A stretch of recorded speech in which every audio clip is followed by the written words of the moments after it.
let's get started. So let's put ourselves into that mindset. And these are one of Becker's self-care cards. If you're not familiar with them, you can go onto our website and check them out. These are amazing for teachers. The body feels what the mind thinks. So some of you are at lunchtime right now. Some of you are stepping away from with your children. So let's think about the stress that you just had or you will have. But we know that stress starts at the head and moves all the way down. And we don't often realize how that stress affects our bodies. So let's take a few calming breaths in and out.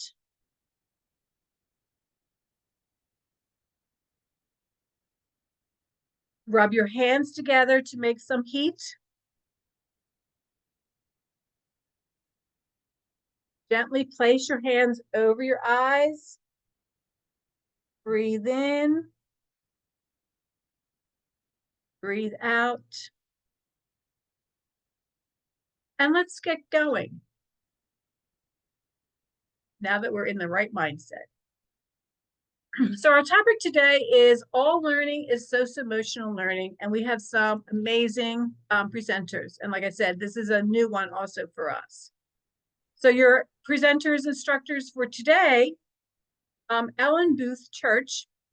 So Ellen, who many of you know, is a globally recognized early childhood expert who has published numerous early childhood books, and I have got tons of them on my shelf right beside me that I refer to. Publishing by Scholastic Books, and she's also consulted on numerous TV shows, including PBS Kids, Disney, and Cartoon Network. Also joining us today is Kristin McFadden. So Kristin is an early childhood education author with over 30 years of experience as an early childhood teacher and curriculum writer for pre-K and kindergarten. And she also writes and edits and correlates IM4U's content according to competencies and standards. And first time ever, we have Jim Mayer, who is the IM4U Learning founder. He is a children's advocate, a songwriter, and an author. He has presented at national conferences and has spread joy with musical events and workshops for over 50,000 children and educators in the United States and Europe. Jim has also been the bass player for Jimmy Buffett's Coral Reefer Band for over 35 years. And with that, I'm going to welcome our first presenter. Welcome, everybody. It's wonderful to be together. And I welcome you. Yes, thank you for being involved in a child's life, because that's the key, isn't it? So on behalf of IM4U Learning and Becker's, we thank you all for all you do for children and for families. And you heard all those things that I've done, but here's the important thing to remember. I started out as a preschool and kindergarten teacher, and I'm still that. I'm one of you.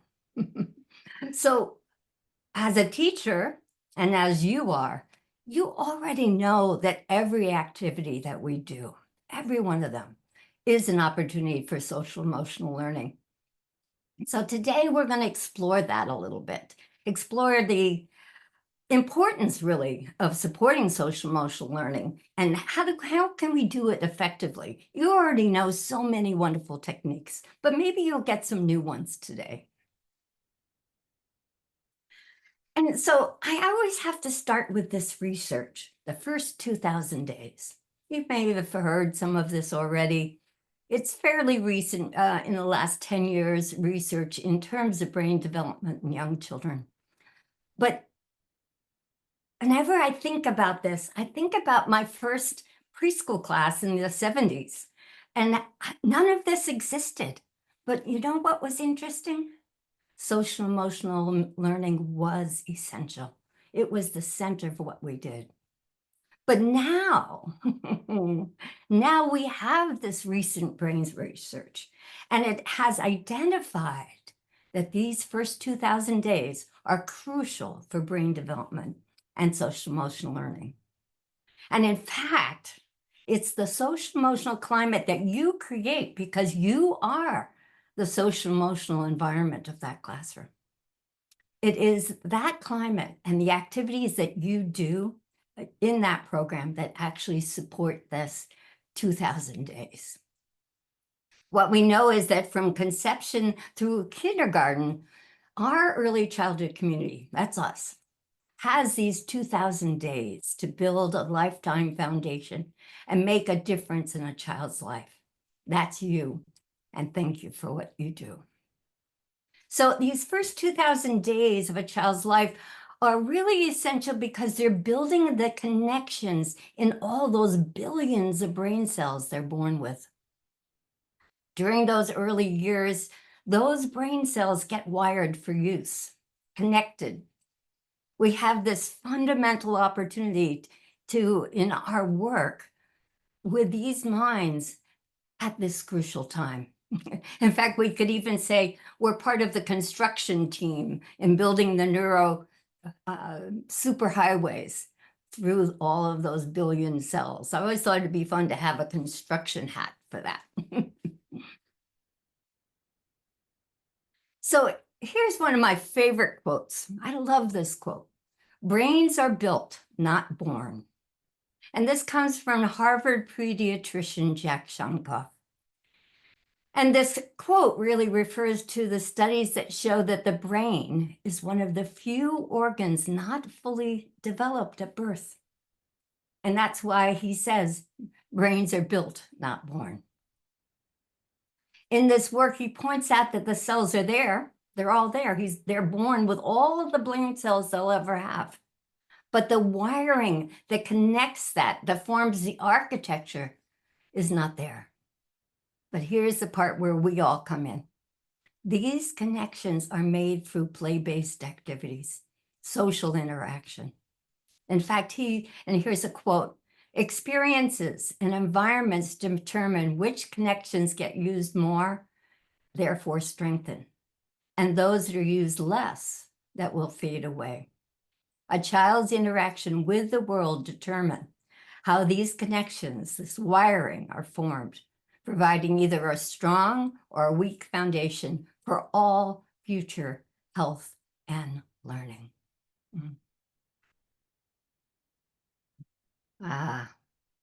Educating the mind without educating the heart is no education at all. Wow, Aristotle, who would have thought, right? What a wonderful, wonderful quote. So let's just take a moment now. Take a moment, reflect on this quote. Educating the mind without educating the heart is no education at all. How does that feel for you? How does that reflect your day, your time with children? In our busy lives as early childhood educators, we really do both. We educate the mind and the heart with hands-on activities and our loving care and community sharing together. The way I like to say it is minds and hearts together, inseparable tools for learning. But here's the interesting thing. What we know is that there's such a push in the world for cognitive skills, memorizing the ABCs and the 1, 2, 3s, and getting ready for the big school and so on. But what we know from this brain research is that the cognitive skills are only part of the equation to growing a healthy brain. Studies show that social emotional learning are just as important as cognitive skills in determining future school success. And in fact, many specialists and researchers suggest they're more important. I loved it when a report came out from the Child Mental Health Foundations and Agencies Network that indicates that the key to success in kindergarten and later schooling is not whether children know their ABCs and 1, 2, 3s, but the quality of their people skills. I love that term. Let's use that, people skills. And here's the good news. Brain research supports what we've already known. You know that young children learn social and emotional skills to be successful in school. Those are essential skills. So I like to say all learning is social emotional learning. Studies are showing that a child's ability to interact with others, control and express their feelings, and taking care of basic self-help tasks independently are just as important as for school success as all the academic skills. But here's the best part. I get excited about that. What we know from brain research, and you know this too, is that most importantly, it's been found that those neuropathways, the pathways that are needed for learning, are actually constructed through positive interactions with others. That's you. Thank you. So one way to do that is music and movement and social emotional learning. Here's another quote. In terms of brain development, music is every bit as important educationally as reading and writing. Wow. So what we know is that music and movement are vital components for preschool and kindergarten children. It nurtures their creativity, it enhances motor skills, and it fosters those social interconnections. Music has this joyful expression that allows our young learners to explore the world around them, and they develop their emotional intelligence and build those foundations for lifelong learning. So listening to music, singing songs, playing instruments, moving to the rhythm are all excellent ways for young children to develop self-awareness. Music can provide them with a creative outlet to express their feelings and their emotions while allowing them to explore this sense of identity and make sense of these experiences. For many children, the first time to be in a group of children. Preschool and kindergarten music activities can significantly contribute to the development of these important social emotional skills in young children. Think about it. Think about when you ask children to do the hokey pokey or the farmer in the dell. What are all the skills that are needed for them to work together in the group, to move together, to sing together, take turns? Wow, it's overwhelming, right? When you think of it from their viewpoint. But we know specifically that music activities foster collaboration, teamwork, yep, communication skills, perhaps expressing a feeling, emotional expression, listening skills, and self-regulation. One of the most important ones. Now you might be thinking right now, but I can't sing. Somebody tell you that somewhere along the line. No, don't sing. Forget it. Here's the good news. Young children think any way you sound marvelous. In fact, have you ever just started singing a little song to a baby? What happens? Faces light up. Oh, it's magic. And it works with preschool and kindergarten kids too. And I think part of it is that they appreciate you, any adult, who's willing to get down on their level, to sing and dance with them, no matter how you sound, no matter how you move. And in fact, one of the best ways to get children's attention is to just start singing or moving. Your participation and spontaneous joy of music just spills out. And it supports children in their own free exploration and expression. So you know that when you sing a song or chant a rhyme, children light up. So sing, chant, hum, make silly sounds, whatever it is. Sing as if no one's listening and join in the joy. And in fact, Jim has a song to share with you now.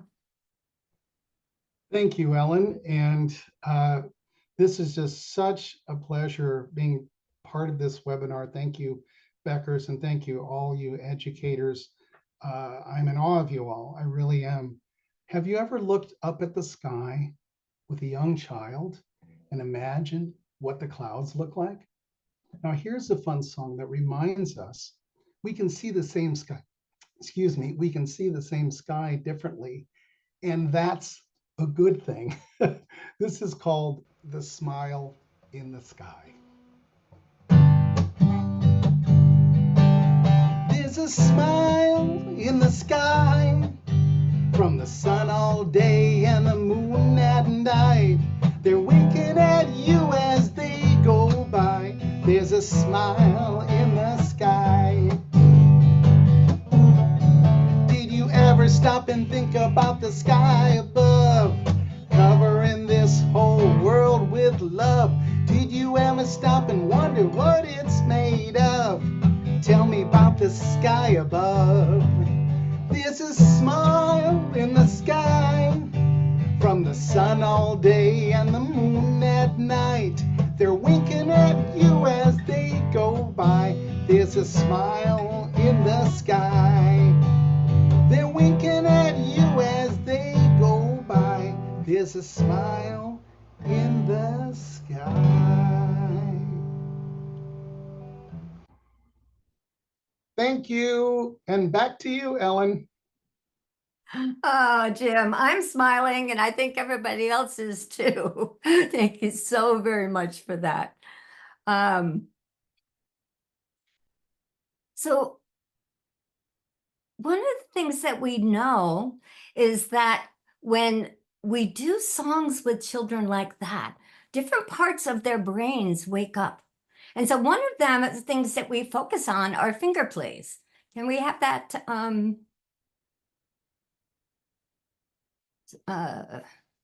image?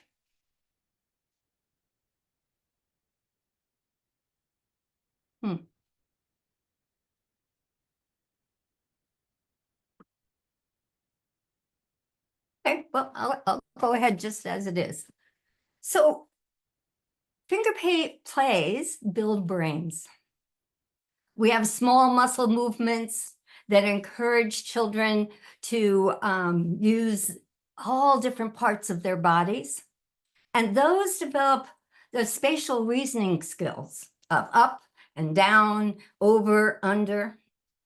So I know you do finger plays. In fact, I heard you all put in all kinds of different examples of finger plays there, and I was thrilled to see some I don't know. So I'm going to have to learn some of your wonderful finger play songs.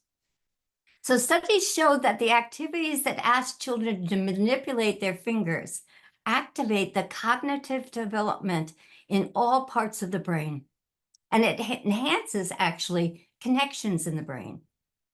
And these finger play movements build the memory center of the brain. So think about it. Were there any rhymes that you learned when you were little that you still can pull up right away? Maybe you even learned rhymes to memorize things. You might have been, let's see, it could have been learning the multiplication table, or maybe the months or the days of the week. Finger plays help build those memories so that when we move our fingers and say the words at the same time, we have that wonderful connection. Now, do you remember the itsy bitsy spider? Of course, we all do that. In fact, I saw it there. Let's think about what's happening in the brain when we do that. We go up and down, right? Ah, bitsy bitsy spider went up the water spout. Down came the rain and washed the spider out. So we're learning those spatial concepts of up and down and so on. But here's the other thing that's interesting. I love this piece of research. This part, you know how difficult that is for some of our little ones. They're kind of bumbling around. But to do that reverse motion that we do, guess what's happening in the brain? They're actually accessing and using the same parts of the brain that are needed to learn how to read left to right on a page. So there it is again, how we are developing brains with things that we already know how to do, such as finger plays. So actually, Jim has a wonderful movement that goes with the song. Well, thank you, Ellen. And please stay with me, Ellen and Kristin. If you could make yourself visible and join Ellen and me for this finger play. Now, this is a fun finger play for the Smile in the Sky song. So please follow after me.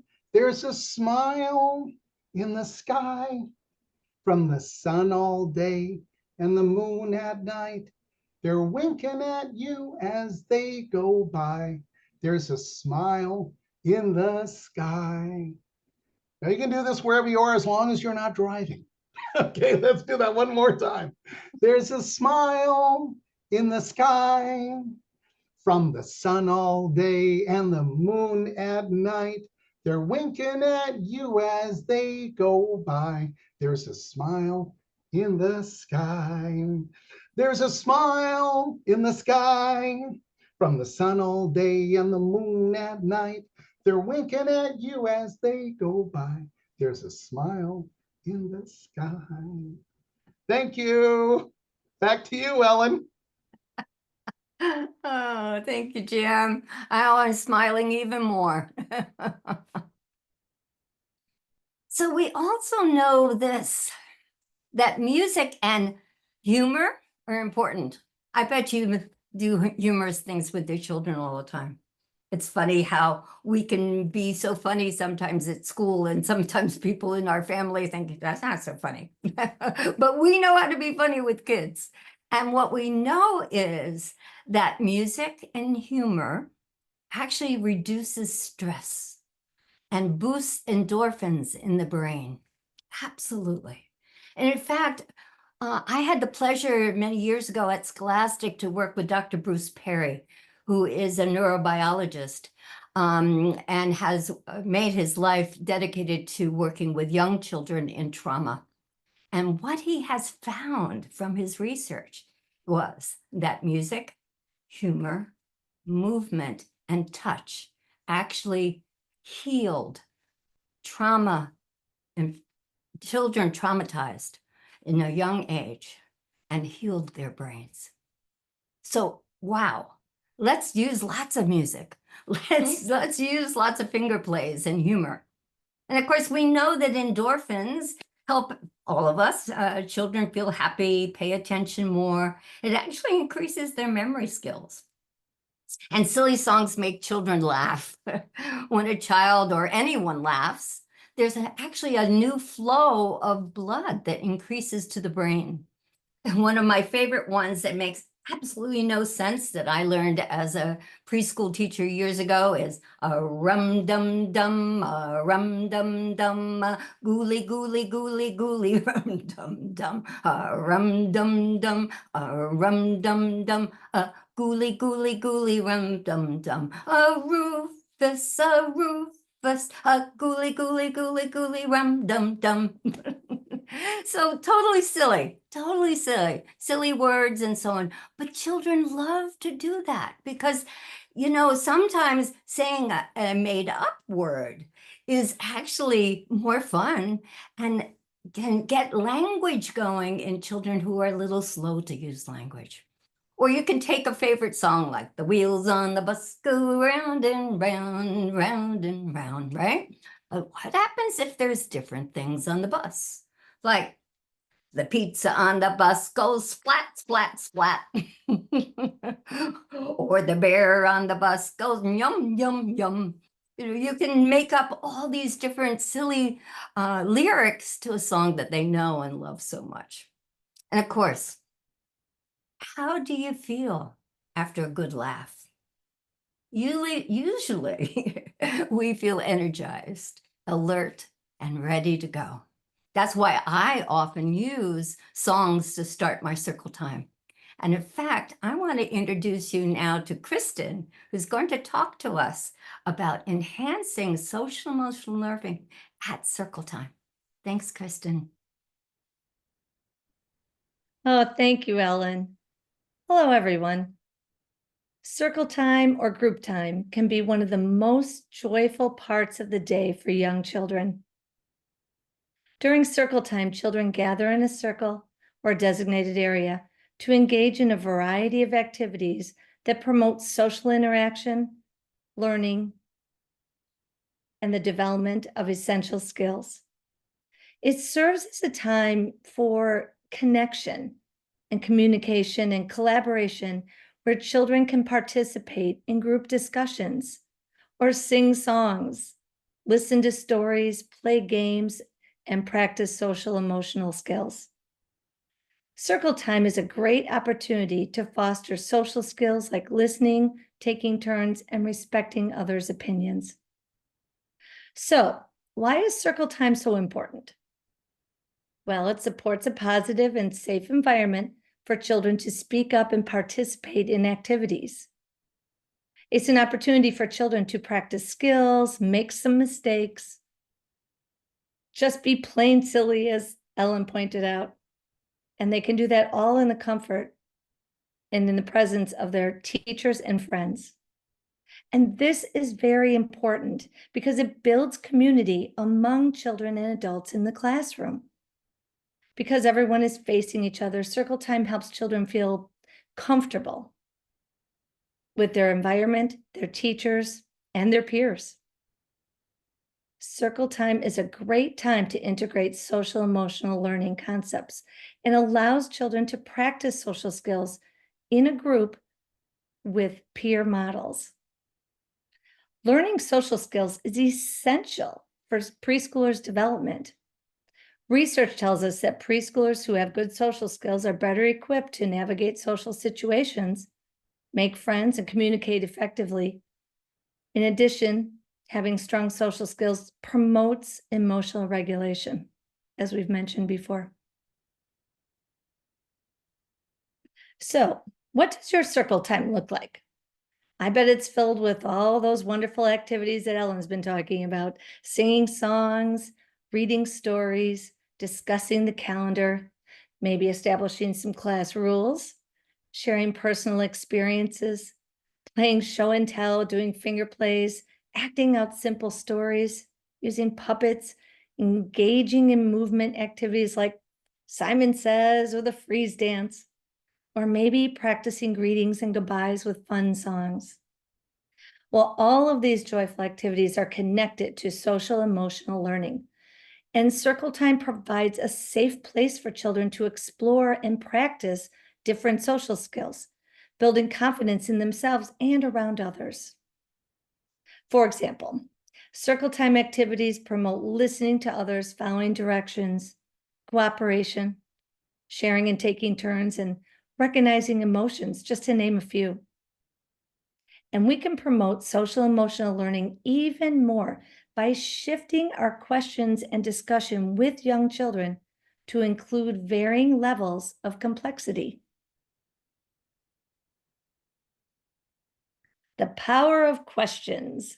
The National Association for the Education of Young Children says that when we ask children questions, especially big open-ended questions, we support their language development and critical thinking.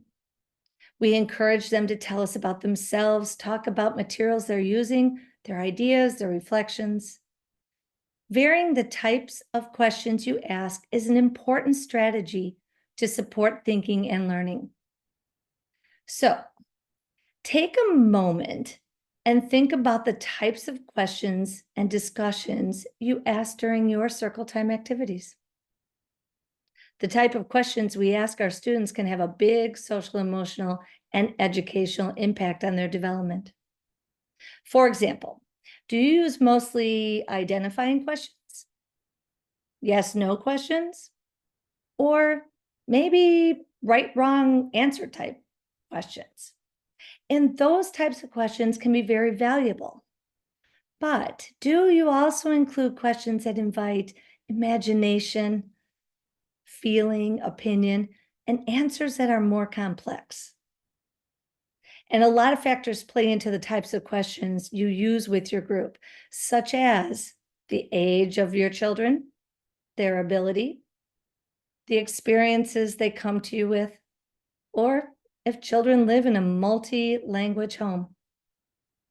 And the way we respond and listen to our children can also be extremely valuable. By modeling active listening skills, we're teaching them how to listen, how to communicate effectively. And so, how can we be more mindful of our discussions and questions that we ask during circle time? Well, today, I would like to use an adaptation of Bloom's taxonomy to think about the types of questions that teachers ask children, intentionally using questions that challenge children to think about answers in different ways. These types of questions can increase the back and forth dialogues teachers have with children, stretching their thinking and fostering language and social development. Now, you may be familiar with Bloom's taxonomy. In a nutshell, Bloom's taxonomy is a hierarchy used to distinguish between levels of human learning. It goes way back to the 1950s when it was first published and since revised and named after Benjamin Bloom. Now, educators typically use Bloom's to inform or guide the development of curriculum, assessments, and instructional methods such as questioning strategies. It gives you a way to think about your teaching, and we can apply these strategies to our youngest learners. There are 6 learning levels of Bloom's taxonomy. They start at the bottom and they go up in complexity. Those are remember, understand, apply, analyze, evaluate, and create. Now, developmentally, children acquire basic knowledge first at the bottom and move up the steps towards advanced knowledge. And the questions you ask can help guide them through their learning journey. You will see on the right of this slide, there are several Bloom taxonomy verbs that can help guide us in formulating questions or discussions during your circle time. For example, most of your 3-year-olds are primary concrete thinkers, right? This means that their speech and thinking are quite literal, often focusing on what is physically in front of them. So asking them to identify, name, count, or recall something is developmentally appropriate. Some 3-year-olds might not be able to answer the more complicated questions that your older children can, and that's okay. It just means they're not ready yet. But you can still ask higher level questions and model the answers. Children develop at different rates, and they may surprise you with their answers. So let's go through Bloom's taxonomy verbs that will help you formulate different types of questions that you can use with your students during circle time and throughout the day. All right, let's start with level 1, remember. This is the most basic level of Bloom's taxonomy, but is a necessary prerequisite for all the following stages. If you are teaching at this level, you may be asking your children to do some identifying, naming, counting, or repeating. So let's use Jim's wonderful song, Smile in the Sky, as an example through the levels. If we were going to teach this song to our kiddos during circle time, before singing this song, we might ask our children, what are some things you can see in the sky? At this basic level, children are being asked to name, recall things that they've seen. And if, for example, we combine that question with some visuals, they're also identifying objects they see in the sky, and we might even ask children to count them as well. All of those types of activities would fall under level 1. Level 2, understand. The second level of learning in Bloom's taxonomy. When a student is beginning to comprehend or interpret material. At this level, you might ask your children to describe something, discuss, explain, or summarize. So, in keeping with the Smile in the Sky song, think about after playing the song. You might ask children, what was our song about? And tell me more about that. These encourage children to describe their thoughts, and they might invite more discussion in the group. Now let's look at level 3, apply. At this level, we ask children to use and apply skills that they've been learning. Think about verbs like explain, dramatize, or identify, relate when you're having your discussions. For example, you might say, why do you think the sky is smiling? Or how does the sky look when it's smiling? Or you may give your children a prompt like, pretend you're something in the sky. What would you be doing? Let's act that out. Dramatization is a wonderful strategy for social skills like cooperation, appreciating others' differences, communication, and so many others. Level 4, analyze. Our goal here is to teach students to draw connections between ideas and actually utilize their critical thinking skills. Verbs to think about when planning activities and discussions at this level would be recognizing change, or experiment, infer, compare and contrast. So during circle time, you might ask children, how does the sky make you feel today? Expressing feelings is an important social emotional skill, as you know. And as an activity, you might graph children's responses and compare them. You could even do this over a couple of days to observe the changes in the sky as a little mini experiment. So we're up to level 5, evaluate. This is the second highest level of learning in Bloom's taxonomy. And in this level, you are teaching students to differentiate between facts, opinions, and inferences. Now think about that. That sounds like a tall order for 3-year-olds, right? But thinking about asking children to express an opinion is something that we can do. So after you've listened to Smile in the Sky song and maybe identified things that you see in the sky and sang the song with emotions, graphed your feelings and compared them, you might ask children to express their favorite type of weather and explain why it's their favorite. Not only does this encourage listening skills, but it helps children appreciate the opinions of others. You can encourage this by saying things like, I really like that idea. It's different from your friends, and that's okay. Or helping children note similarities in others by saying things like, Jim, you and Ellen have the same idea. Okay. Level 6, create. The highest level of learning in Bloom's taxonomy is asking a student to create something that they have been learning about. So in your planning, think about verbs such as make, construct, design, and even author. After singing the song for a few days, you might ask your children to use craft materials and create their own sky picture. Or with your older children, students might write their own book about Smile in the Sky. I hope I've given you some ideas for using Bloom's taxonomy as one way to incorporate some questions and discussions into your day's activities to extend children's thinking.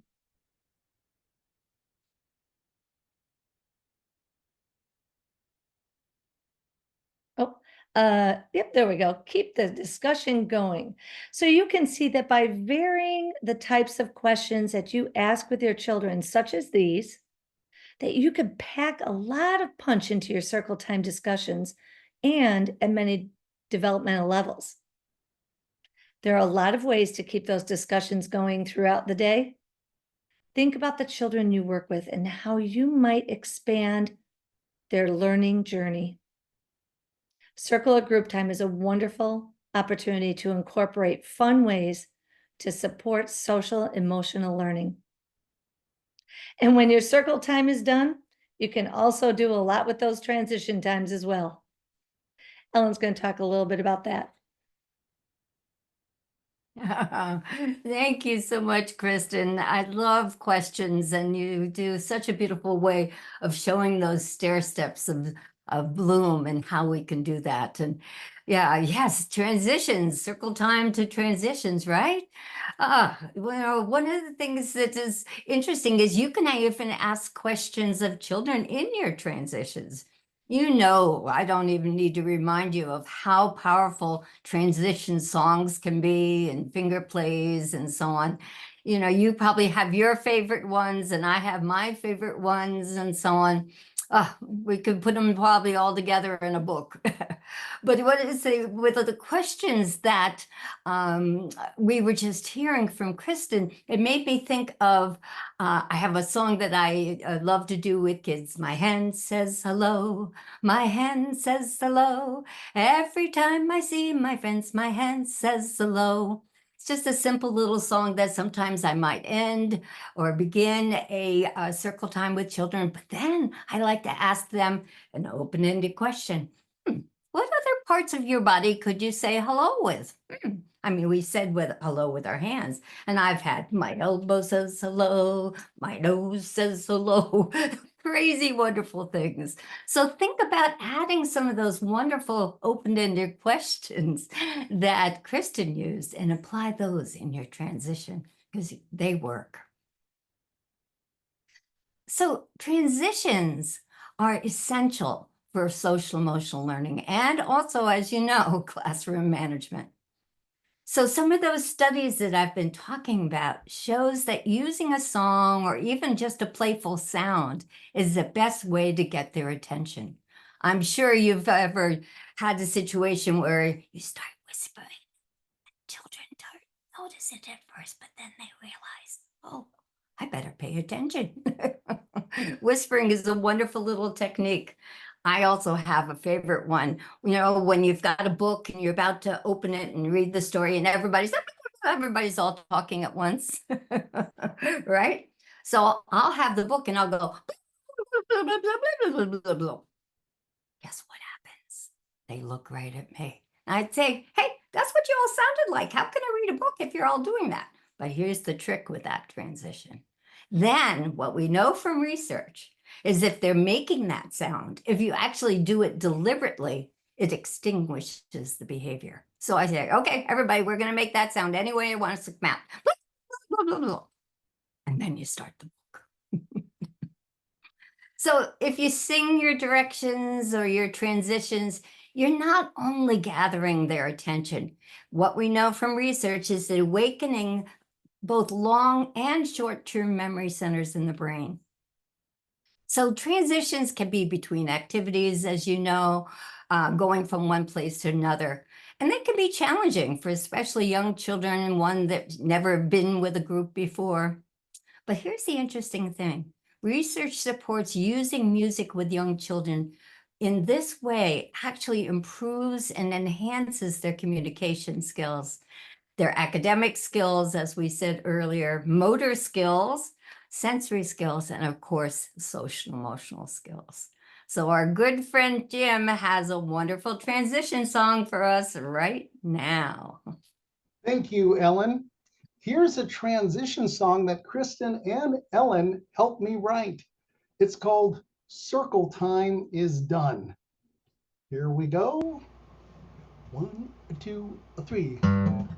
Listen, everyone. Circle time is done.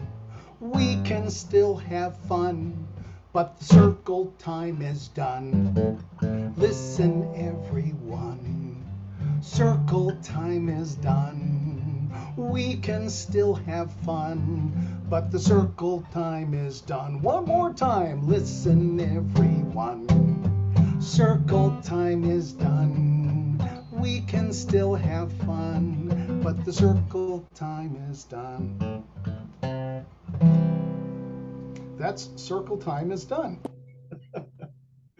We thank everyone for joining our PD Jam session today.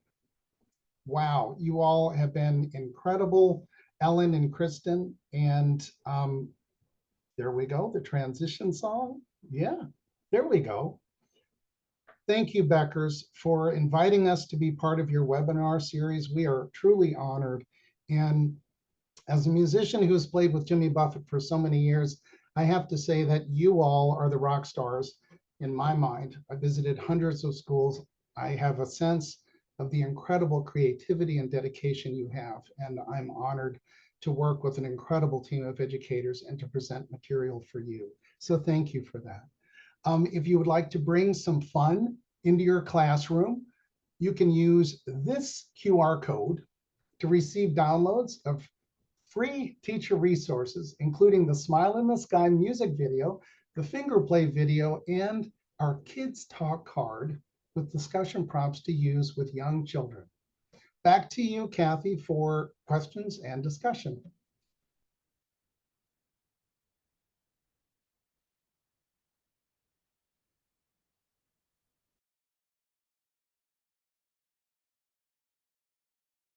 So if you have questions for our panelists, we'd love for you to share them and put them in the Q&A box, and we will have them answer them on screen for you.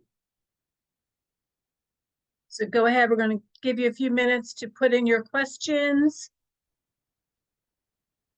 I don't know about you, but my endorphins are absolutely flowing right now with all the music and the information that we've learned this afternoon. So any questions you have, go ahead and put them in the chat. And just a reminder, you will get a copy of the recordings and take advantage of that QR code that was shared by Jim.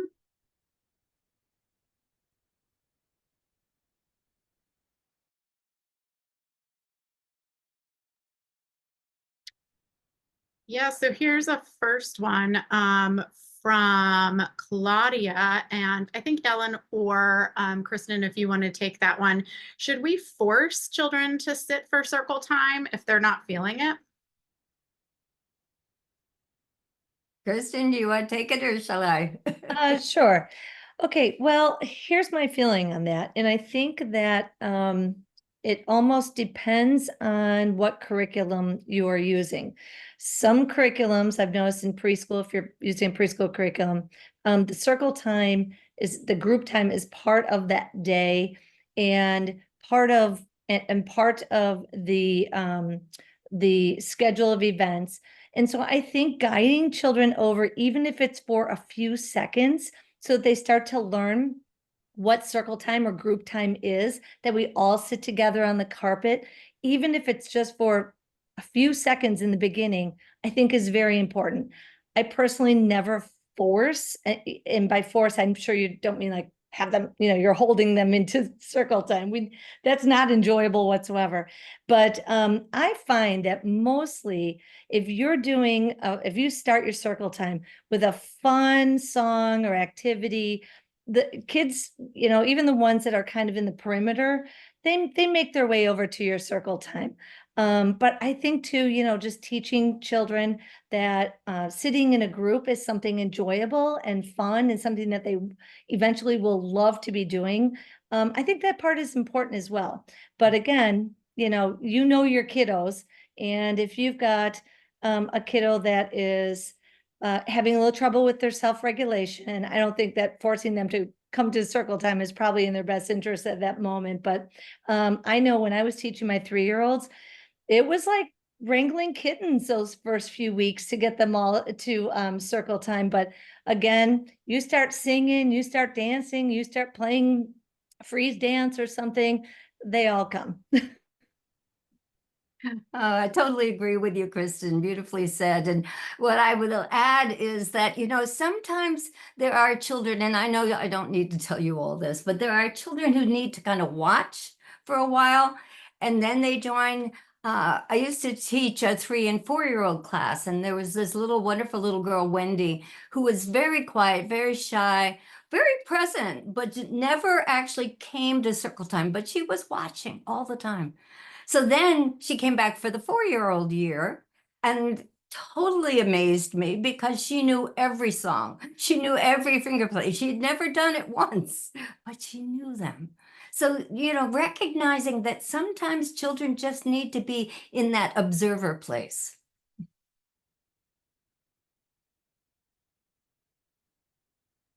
So we have another question for Jim, which was everyone loved the Circle Time is Done and your other songs. Do you have other songs available? Yes, I have many, many other songs available. And years ago, I released a CD called Funky as a Diaper. That's why I started all of this. So sometimes you can search Uncle Jim, and I'll apologize in advance for the CD cover. It seemed like a good idea at the time. I'll just say that. But if you search Uncle Jim, and be careful, there are some Uncle Jims out there that are not me, but if you search Uncle Jim, and we're going to be working with the I'm For You Learning team to provide these songs for you. Circle Time is Done is not yet recorded, but we're planning to do an entire CD of transitions and a whole another CD of finger plays that I work on with Ellen and Kristin. And so we're excited to kind of fill out the library with that. Awesome. Thank you. Yeah, and I should mention, sorry, I forgot to mention this. There are links with the QR code. We do have an I'm For You shop where you can download. I mean, you get a free download of Smile in the Sky, but there's some other songs available on the I'm For You Learning shop as well on our website.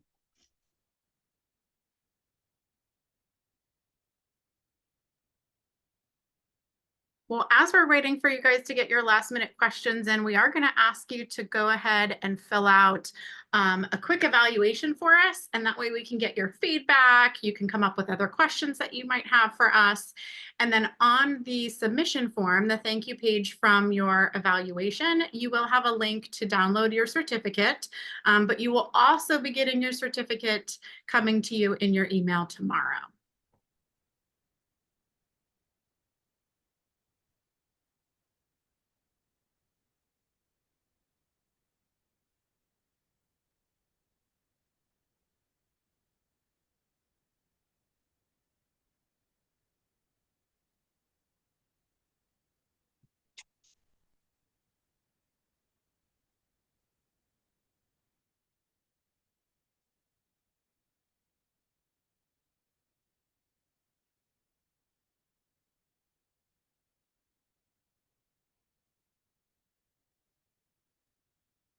Absolutely. We should have another song that came in from somebody else. Do we have like a survey song, an evaluation song?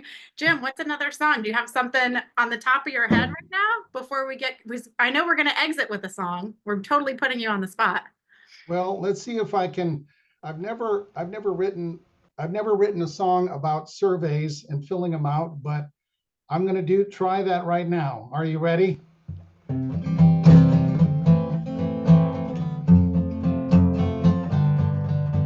Surveys, surveys. Now, what do I say? 3 quick questions. That's gonna ruin my day. I know so much more than anyone. How can I possibly make it so short? I'm gonna write an entire novel, and I've got to sing about surveys. Surveys, let's all fill them out together. I'll write the quickest, shortest message. Doesn't matter what weather.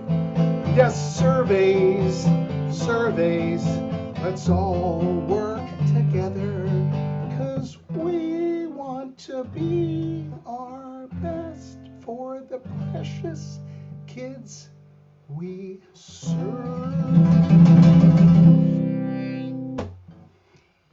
That was so good. We did not rehearse that at all. I 100% put you on the spot. That was amazing. So we do hope you will join us next month where we're facilitating the first in a series of play-based child-led learning webinars. So math is all around us, happening on Tuesday, October 8th. We have the link in the chat for that, as well as the QR code here. And then finally, this is the part that we actually rehearsed, which is, Jim, we'd love it if you would actually sing us out with a true conclusion to our time together. We have so appreciated this amazing learning experience with you. Wonderful, wonderful. Well, thank you so much. Again, Becker School Supplies. I never thought I would possibly have this much fun on a Wednesday, and it just happened. So how cool is that? Now, Ellen and Kristin, stay with me and please help with the finger play. Now, what I would like all of you to do, if you can, wherever you are, is join in the finger play that we went over earlier for Smile in the Sky. Here we go. Here we go. There's a smile in the sky from the sun all day and the moon at night. They're winking at you as they go by. There's a smile in the sky. One more time. There's a smile in the sky from the sun all day and the moon at night. They're winking at you as they go by. There's a smile in the sky. We're gonna speed it up a little bit here. Did you ever stop and think about the sky above, covering this whole world with love? Did you ever stop and wonder what it's made of? Tell me about the sky above. Here we go. There's a smile in the sky from the sun all day and the moon at night. They're winking at you as they go by. There's a smile. Woo-hoo! There's a smile. Whoa, whoa, whoa in the sky. Yes, there's a smile. Then at this point we just all dance. 'Cause there's a smile in the sky.